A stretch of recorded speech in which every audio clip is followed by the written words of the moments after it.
प्यारे विद्यार्थियों, आप सभी को मेरा नमस्कार। मैं डॉक्टर नेमीचंद कुमावत, सहायक आचार्य हिंदी विषय, राजकीय महाविद्यालय की आपकी एस बीए प्रथम वर्ष विषय हिंदी साहित्य के प्रथम प्रश्न पत्र की आज की ऑनलाइन कक्षा में मैं आप सभी का स्वागत करता हूं। प्यारे विद्यार्थियों, आपकी जो पाठ्यपुस्तक है इस प्रथम प्रश्न पत्र में लागू की हुई वह है प्राचीन काव्य। इसमें 12 कवियों की कविताएं संकलित हैं जो प्राचीन यानी आदिकाल और भक्तिकाल के साहित्य से संबंधित ये कवि हैं और उनकी कविताओं का संकलन आपकी इस पाठ्यपुस्तक में है। हमने आरंभिक 10 अध्यायों का पिछली ऑनलाइन कक्षाओं में अध्ययन कर लिया है और हाल ही की 5-6 ऑनलाइन कक्षाओं से हम पढ़ते आ रहे हैं 11वें अध्याय को, मीराबाई पर केंद्रित उनके पदों की विस्तार से हम व्याख्या करते आ रहे हैं। आज की जो ऑनलाइन कक्षा है मीराबाई के शेष 4 पद बचे हुए हैं, कुल 25 पद इसमें संकलित हैं। उसमें हमने पिछली हाल ही की ऑनलाइन कक्षा में 21वें पद तक हमने अध्ययन कर लिया था। आज हम 22वें पद से लेकर के 25वें पद तक यानी कुल 4 पदों का अध्ययन आज की इस ऑनलाइन कक्षा में हम करने जा रहे हैं। तो आइए एक बार पुनः स्वागत, और मैं आज की इस ऑनलाइन कक्षा को आरंभ कर रहा हूँ। आप ध्यान से सुनिए। राणा जी थे जहर दियो मैं जानी, यानी मीराबाई जी अपनी अंतरात्मा की वाणी को व्यक्त कर रही है, सत्य कथन कह रही है कि हे राणा जी, जहर का प्याला हुआ अपने राणा जी का तात्पर्य ससुर जी से तात्पर्य है। उनके पति भोजराज जी की मृत्यु के उपरांत मीराबाई के ससुराल वालों ने सभी ने, चाहे ननंद हो चाहे सास हो, इन सभी ने बहुत परेशान किया था, बहुत कष्ट दिए थे। इसलिए मीराबाई को जो जहर का प्याला भेजा गया था पीने के लिए, उसके बारे में मीराबाई जी कह रही कि राणा जी, ये जहर का प्याला आपने ही भेजा। मैं अच्छी तरह से इस बात को जानती हूँ और मैंने जान लिया है कि ये प्याला आपने मुझे मारने के लिए भेजा है। जैसे कंचन तहत अग्नि में निकसत 12 बणी, यानी जिस तरह से कंचन यानी सोना अग्नि में आग में तप तप करके जिस तरह से वह और अधिक निखर जाता है, उसमें और अधिक चमक दमक आ जाती है, वैसे ही मीराबाई जी कह रही है कि निकसत 12 बनी। उसी तरह से मैं भी उस जहर के प्याले को पी कर के मेरा भक्ति जो रूप है वो और अधिक निखर गया और अधिक चमकने लगा है। लोकलाज कुल कांड जगत की, यानी लोकलाज यानी मर्यादा, कुल यानी वंश की जो मर्यादा है, जगत की संसार की यानी परिवार की, कुटुंब की, संसार की, समाज की, सब लोक लाज को, मर्यादाओं को दही बहाई जस पानी, यानी मैंने इस तरह से, जिस तरह से पानी बह जाता है व्यर्थी, उसी तरह से मैंने इन कुल मर्यादाओं को पानी की तरह बहा दिया है। तो दृष्टांत अलंकार का प्रयोग किया है, यानी मैंने इनकी परवाह नहीं की, मर्यादाओं की कोई परवाह नहीं की है। अपने घर का पर्दा कर ले मैं अबला बौरानी, यानी मीराबाई को ये कहा गया था ससुराल पक्ष के द्वारा कि तुम पर्दे में रहो, तुम इस तरह से बाहर निकल कर के मंदिरों में जाकर के कृष्ण की मूर्ति के सामने तुम नृत्य मत करो, ये परंपरा के खिलाफ है। तो मीराबाई जी कह रही कि हे राणा जी, आप अपने घर का पहले पर्दा कर लीजिए, मैं तो अबला स्त्री हूँ और बौरानी में तो बावली हूँ, क्योंकि मुझे बावली, पागल, बिगड़ी हुई कहा है। कोई बात नहीं, मैं तो बावली ही सही, आप अपने घर का पर्दा कर लीजिए, मैं पर्दे में रहने वाली नहीं हूँ। तर्कस तीर लग्यो मेरे हिये गर्क गयो सनकाणी, यानी तर्कस का जो निकला हुआ जो तीर है वो मेरे हृदय में लग गया है, मुझे कितना कष्ट और कितनी पीड़ा हुई। गर्क गयो यानी गहरे घाव उस तीर ने दे दिए हैं। सनकाणी यानी उस तीर के कारण मैं पागल सी भी हो गई हूँ, इसलिए मुझे बावली कहा जा रहा है। सब संतन पर तन मन वारो चरण कमल लपटाणी, यानी मैं उन संतों पर अपना तन मन धन सब कुछ न्यौछावर कर रही हूँ जिन्होंने मुझे भक्ति का मार्ग दिखाया और कृष्ण दर्शन की ओर मुझे अग्रसर किया। चरण कमल यानी कमल रूपी चरणों पर मैं लिपटानी यानी लिपट जाती हूँ, यानी प्रभु श्री कृष्ण के चरण रूपी कमलों पर मैं लिपटी हुई रहूँगी, लिपट गई हूँ, उनमें लीन हो गई हूँ, अपने आप को वहाँ समर्पित कर चुकी हूँ कृष्ण के चरणों में, क्योंकि ये संतों ने ही मुझे ये रास्ता दिखाया, इसलिए तन मन धन में उन संत जनों पर न्यौछावर करती हूँ। मीरा को प्रभु राखी लई है। मीराबाई कह रही कि हे प्रभु आप मेरी अब राखी यानी रक्षा कर लेना, क्योंकि मैं आप ही की शरण में हूँ। दासी अपनी जानी अर्थात अपनी दासी जान करके मुझे स्वीकार कर लो, क्योंकि मैंने वंश परंपरागत कुटुंब परिवार समाज सबको मैंने त्याग दिया और मैं आपकी शरण में आ गई हूँ। आपकी दासी बन करके आपकी सेवा करूँगी, इसलिए प्रभु आप अपनी जान करके मुझे स्वीकार करो, अपना लो और अपनी शरण में रखो, ताकि मेरा कोई भी संसार का प्राणी कुछ भी नहीं बिगाड़ सके। अगले 23वें पद की ओर आगे बढ़ रहे हैं हम। 23वां पद है, मेरा मगन भाई हरि के गुण गाए। मीराबाई जी यहाँ कह रही है कि मैं तो मग्न हो गई हूँ, मैं डूब गई हूँ, मैं पूरी तरह से तल्लीन और लीन हो गई हूँ ईश्वर के गुणगान करने में, उनकी महिमा का गुणगान करने में। और ईश्वर की भक्ति में लीन होने के कारण मेरा कोई भी कुछ भी नहीं बिगाड़ सका। इसलिए वो कह रही है कि सांप पिटारा राणा भेजा मीरा हाथ दियो जाए, यानी सांप का पिटारा राणा जी ने भेजा था कि इसको मीरा के हाथ में दे दिया जाए, ताकि वह सर्प मीरा को डस ले और मीरा का अंत हो जाए। लेकिन मीरा जी कह रही है कि मैं तो ईश्वर के भजनों में गुणों में लीन हो गई हूँ, उनकी महिमा का गुणगान कर रही हूँ, भक्ति में इतनी डूब गई कि मैं जब नहाए धोए जब देखने लागी, जब मैं राणा जी के द्वारा भेजे हुए पिटारे को जब मैंने स्नान आदि दैनिक कर्मों से निवृत्त होकर के जब मैं उसको देखने लगी, तो शालिग्राम गए पाए, तो मैंने उसी पिटारे में उस सर्प की जगह नाग देवता की जगह शालिग्राम की मूर्ति मुझे प्राप्त हुई, यानी कृष्ण के साक्षात मुझे दर्शन हो गए। यह मेरी भक्ति में लीन होने का ही परिणाम है और कृष्ण का आशीर्वाद है कि मेरा कुछ भी नहीं बिगड़ा।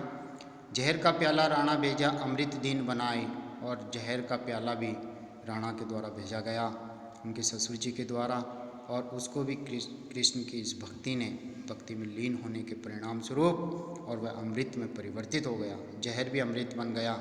नाय धोई जब पीवन लागी हो अमर अंचाए। मीराबाई जी कह रही कि मैं दैनिक कर्मों से निवृत्त होकर के जब उस जहर के प्याले को जब मैं पीने लगी और मैंने उसका स्वाद चखा, तो मुझे अमृत जैसा स्वाद लगा। तो ये सब कृष्ण की भक्ति का ही प्रभाव है। सूल सेज राणा ने भेजी, यानी कांटों की सैया बना करके राणा ने भेजा है मेरे पास, दीजो मीरा सुलाए, और उसको ऊपर मीरा को ज़बरदस्ती सुला दिया जाए, उसे कष्ट दिया जाए।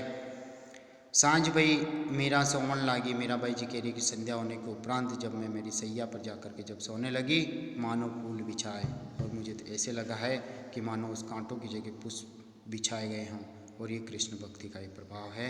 इसलिए मीराबाई जी कह रही कि ईश्वर के गुणगान करके मैं तो उनमें लीन हो गई हूँ, डूब गई हूँ। इसलिए संसार के लोग, परिवार के, कुटुंब के लोग, समाज के लोग मुझे कितने ही कष्ट दे, मेरा कुछ भी नहीं बिगड़ा, क्योंकि कृष्ण मेरे साथ हैं। मीरा के प्रभु संतन सहाय राखे बिघन हटाए। मीराबाई जी कह रही कि जो प्रभु है कृष्ण हैं, वो सदा ही सहायक बने हुए मेरी सहायता करते हैं, मेरी मदद करते हैं। राखे विघ्न हटाए, उन्होंने विघ्न बाधाओं को हटाया है और मुझे निर्विघ्न कर दिया, मेरे रास्ते को ईश्वर की भक्ति में लीन होने के लिए निर्विघ्न कर दिया, बाधाएं उन्होंने हटा दी हैं। भजन भाव से मस्त डोलती गिरधर पे बलि जाए। मीराबाई जी कह रही कि मैं तो भजन भाव है प्रभु, हे कृष्ण आपके भजन और भाव, भजन भाव में करते करते यानी भजन में सत्संगति में लीन होती रहती हूँ और मस्त डोलती हूँ। गिरधर पे बलि जाई, गोवर्धन पर्वत को धारण करने वाले श्री कृष्ण पे मैं बलिहारी जाती हूँ, बार बार उन्हीं के प्रति न्यौछावर होती हूँ, क्योंकि वही मेरे सब कुछ हैं, वही मेरे पति परमेश्वर हैं। इसलिए संसार के प्राणी, परिवार, कुटुंब के लोग चाहे मुझे कितना ही कष्ट दें, उससे मेरा कुछ भी नहीं बिगड़ने वाला है। हेली मासू हरिबिन रैयो ने जाए। पद नंबर 23 तक हम पढ़ चुके हैं। 24वां और 25वां 2 पद और शेष हैं, हम आगे बढ़ते हैं। हेली मासू हरिबिन रैयो ने जाए। हेलियन हे सखी, मेरे महासुयन मेरे द्वारा हरिबिन रैयो न जाए, अर्थात कृष्ण के बिना मैं पल भर भी नहीं रह सकती। वंश परंपरागत परिवार, कुटुंब, इनके बिना मैं रह सकती हूँ, लेकिन कृष्ण के बिना मैं अकेली नहीं रह सकती। सास लड़े मेरी ननंद खिंचावे, अर्थात मेरी सास मेरे से आए दिन लड़ती रहती है और मेरी ननंद मेरे से क्रोधित है, मेरे ऊपर गुस्सा होती है। राणा रयो रिसाए, और राणा जी भी, मेरे ससुर जी भी मेरे से रूठे हुए हैं, यानी सास, ननंद, ससुर जी, सभी परिवार के लोग मेरे से रूठे हुए हैं, मेरे से लड़ते हैं, मेरे से नाराज हैं। पैरों भी राखियो चौकी बिठारी हो, और मुझे घर के अंदर ताला दियो जड़ाए और ताले में बंद करने के उपरांत यानी कमरे में मुझे बंद कर दिया, काल कोठरी में मुझे डाल दिया गया है और उसके कुंडी लगा दी गई, ताला लगा दिया गया, चौकी पर चौकियाँ वहाँ बैठा दी गई, बारी बारी से पहरेदार वहाँ पहरेदारी करते हैं। यानी मीरा यहाँ से बाहर नहीं निकलनी चाहिए, वो मंदिरों की ओर रुख नहीं करें, इसलिए बहुत बंधन मीरा के ऊपर लगाए गए हैं। पूर्व जन्म की प्रीत पुरानी सो क्यों छोड़ी जाए, ऐसे कि कृष्ण के बिना मैं पल भर भी नहीं रह सकती, क्योंकि पूर्व जन्म का हमारा और कृष्ण का ये प्रेम जो बहुत पुराना है, इसे मैं कैसे छोड़ दूं? परिवार के लोगों के द्वारा कष्ट देने के कारण मैं क्यों छोड़ दूं इसको?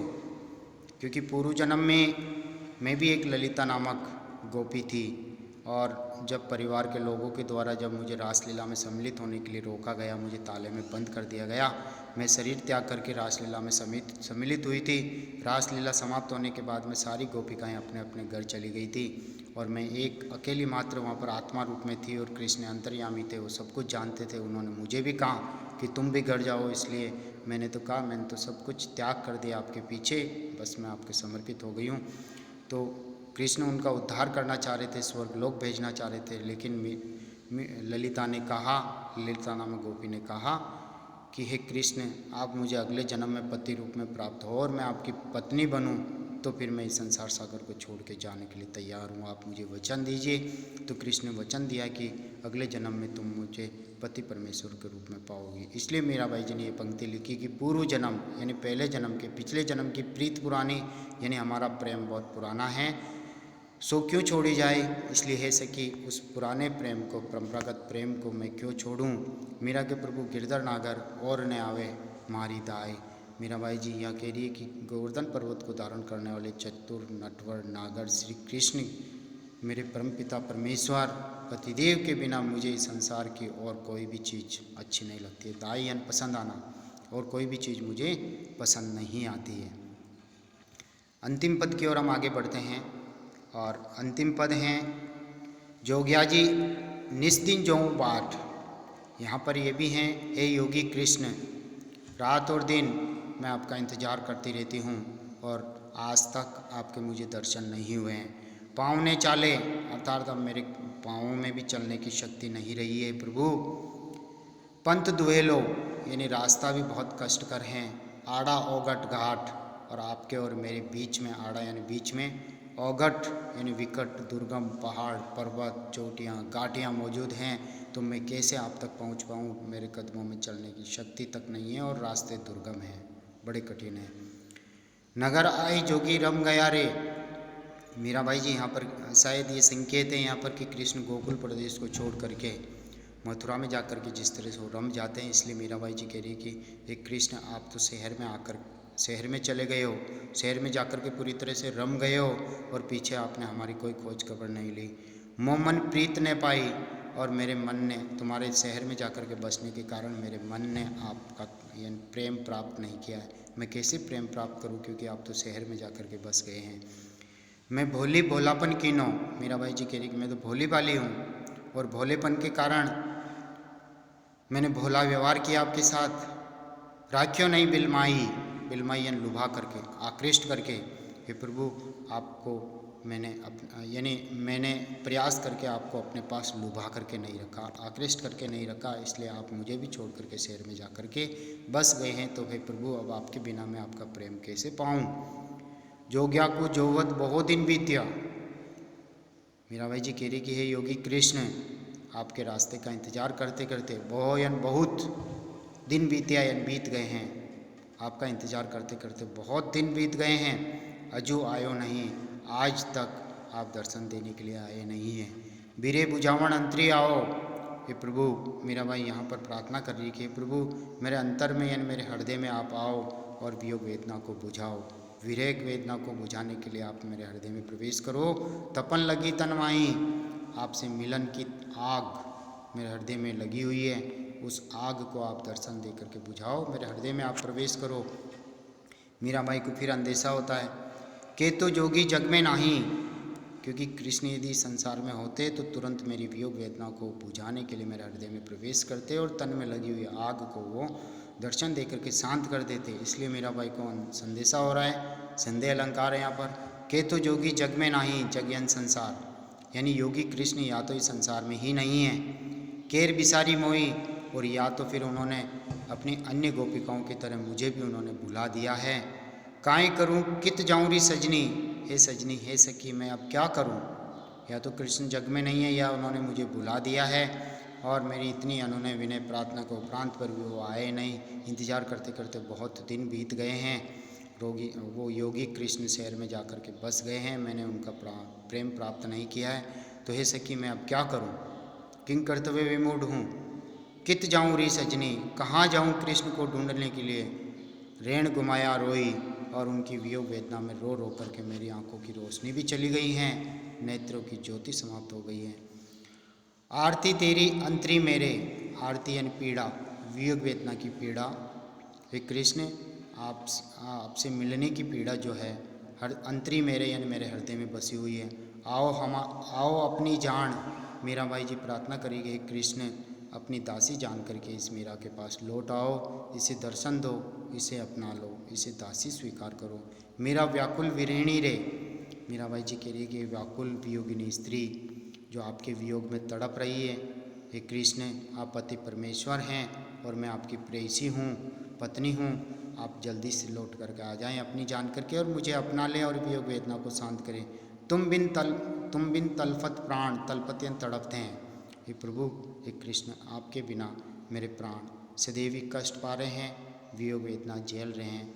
हे प्रभु आप जल्दी से आ जाएं, क्योंकि आपका इंतज़ार करते करते मेरी रो रो करके आपके वियोग में मेरे नेत्रों की रोशनी तक चली गई हैं और पाँवों में चलने की शक्ति नहीं है। और आपके और मेरे बीच में कहीं पहाड़, दुर्गम पर्वत, पहाड़ियाँ और दुर्गम रास्ते हैं। मैं कैसे इस कष्टकर रास्ते पर चल करके आपके पास आऊँ। इसलिए हे प्रभु रात और दिन में बस आपका इंतज़ार करती हूँ, आप जल्दी से आ जाएं और जल्दी से मुझे दर्शन दे करके मेरी वियोग वेदना को शांत कीजिए, मेरा जीवन सफल बना दीजिए। मैं आपकी दासी हूँ, आपकी शरण में हूँ, आप अपनी मान करके मुझे अपना लो और मुझे स्वीकार करो।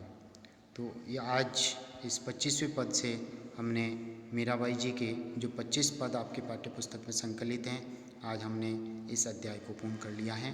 प्यारे विद्यार्थियों आप सभी से आग्रह है कि कॉलेज के इस YouTube चैनल पर जो ये वीडियोज अपलोड किए जा रहे हैं, जिन्हें ओपन करके आप अपनी ऑनलाइन पढ़ाई कर रहे हैं, तो आप सभी से आग्रह है कि कॉलेज के इस YouTube चैनल को आप सब्सक्राइब जरूर करें, वीडियोज को आप लाइक करें।